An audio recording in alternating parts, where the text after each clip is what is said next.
the lights of the big city, a massive fire engulfed the golden district of Los Angeles.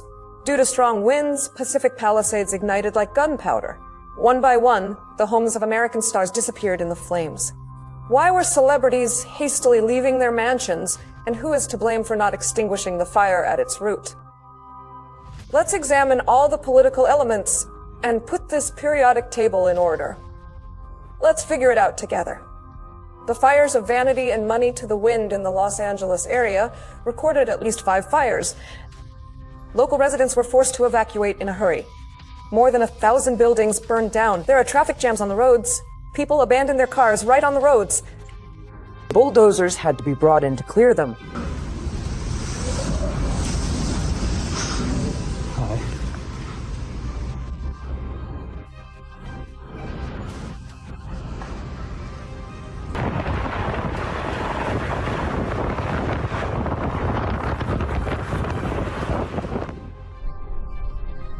My sister called and asked if I was okay. At that moment, a helicopter flew over my house and dropped water, and I thought it was raining.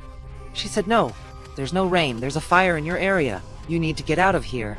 And as soon as I opened my door, it was right there. The first thing I did was look at the trees to see where the wind was blowing from. 'Cause it hit me, it knocked me back. The homes of Kamala Harris, Ben Affleck, Tom Hanks, and Rihanna were among those affected. For the first time in the city's history, flames reached the coastal areas. And all this is happening not in the usual wildfire season for the USA. I live here. Now I come to Palisades. I see that the buildings I drove past for years no longer exist. Over there is one of the most luxurious shopping centers in Los Angeles. Small spot fires are appearing around it. So far it hasn't caught fire. Preliminary estimates suggest the damage and economic losses from the fire will amount to $52 billion. Biden declared a state of emergency in California and canceled a planned early visit to Italy. But this did not help in resolving the emergency. Meanwhile, the White House owner was accused of blatant incompetence and inaction. The fires in Los Angeles could be the most devastating in our country's history in dollar terms.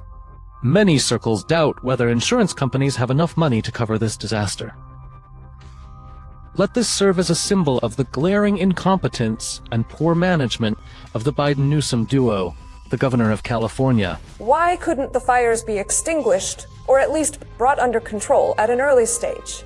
In an area full of luxury cars and mansions, there was no water to fight the fire.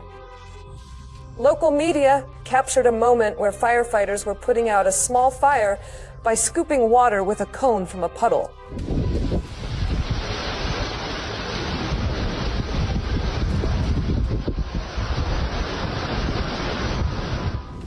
And it's a disaster, but what worries me more is our emergency services and firefighters. They're trying to extinguish, but there's no water in the hoses. Water isn't coming from the fire hydrants. It's complete mismanagement by the city authorities. Not the firefighters, but the city hall. And frankly speaking, our mayor is abroad while the city burns. And we have no means to put out the fire. We're like a third world country here. And you might wonder, what does Ukraine have to do with it? Writer and blogger John Lee Fever pointed out an interesting detail about the firefighters' inability to handle the fire. The Los Angeles Fire Department sent surplus equipment to Ukraine. Trump Jr. joined the discussion. Oh look! Of course, the Los Angeles Fire Department sent equipment to Ukraine. Notably, the Los Angeles mayor previously cut the fire department's budget by $17 million. And this despite the fire chief's warnings. The cuts would reduce the ability to fight wildfires. But local authorities prioritized the homeless. Well, now there are indeed more of them,